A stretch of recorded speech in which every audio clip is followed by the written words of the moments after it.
ಭಾರತ ಮತ್ತು ಪಾಕಿಸ್ತಾನದ ನಡುವೆ ಪರಿಸ್ಥಿತಿ ಮತ್ತಷ್ಟು ಬಿಗಡಾಯಿಸ್ತಾ ಇದೆ. ಇದರ ನಡುವೆ ಪ್ರಧಾನಿ ಮೋದಿ ನಿವಾಸಕ್ಕೆ ಅಜಿತ್ ದೋವಲ್ ಎಂಟ್ರಿ ಆಗಿದೆ. ಮೋದಿಗೆ ಸದ್ಯದ ಪರಿಸ್ಥಿತಿಯನ್ನ ಬ್ರೀಫ್ ಮಾಡುವಂತಹ ಕೆಲಸವನ್ನ ಇಂಡಿಯನ್ ಜೇಮ್ಸ್ ಬಾಂಡ್ ಮಾಡಿದ್ದಾರೆ. ಕೆಲವೇ ಕ್ಷಣಗಳಲ್ಲಿ ರಾಜನಾಥ್ ಸಿಂಗ್ ಅವರ ಒಂದು ಹೈ ವೋಲ್ಟೇಜ್ ಮೀಟಿಂಗ್ ಇದೆ. 10:30ಕ್ಕೆ ಕೇಂದ್ರ ಸರ್ಕಾರದಿಂದ ಮಹತ್ವದ ಸುದ್ದಿಗೋಷ್ಠಿ.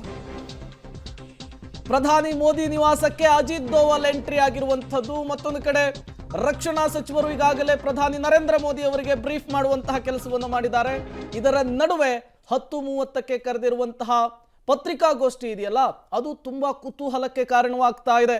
ಬಿಗ್ ಅನೌನ್ಸ್ಮೆಂಟ್ ಏನಾದರೂ ಆಗುತ್ತಾ, ಅಥವಾ ಆಪರೇಷನ್ ಸಿಂಧೂರ ಮುಂದುವರೆದಂತಹ ಭಾಗದ ಬಗ್ಗೆ ಏನಾದರೂ ಹಿಂಟ್ ಕೊಡಬಹುದಾ?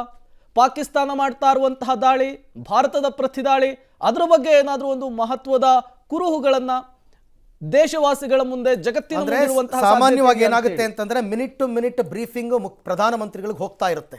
ಇವತ್ತು ಸಭೆ ಕರೆದಿರ್ತಕ್ಕಂಥದ್ದು ನಿನ್ನೆಯ ಡೆವಲಪ್ಮೆಂಟ್ಸ್ ಪಾಕಿಸ್ತಾನದ ಏನಾಗಿದೆ ಅದಕ್ಕೆ ಸಂಬಂಧಪಟ್ಟಂತೆ ನಮ್ಮ ಮುಂದಿನ ಪ್ಲಾನ್ ಆಫ್ ಆಕ್ಷನ್ ಏನಾಗಿರಬೇಕು ಅನ್ನೋದಕ್ಕೆ ಸಂಬಂಧಪಟ್ಟಂತೆ ಅವರು ದೇಶವಾಸಿಗಳಿಗೆ ಒಂದಷ್ಟು ಮಾಹಿತಿ ಕೊಡ್ತಕ್ಕಂಥ ಸಾಧ್ಯತೆ ಇದೆ. ಅದೇ ಇವಾಗ 10:30 ಕರೆದಿರ್ತಕ್ಕಂಥ ಪ್ರೆಸ್ ಮೀಟ್.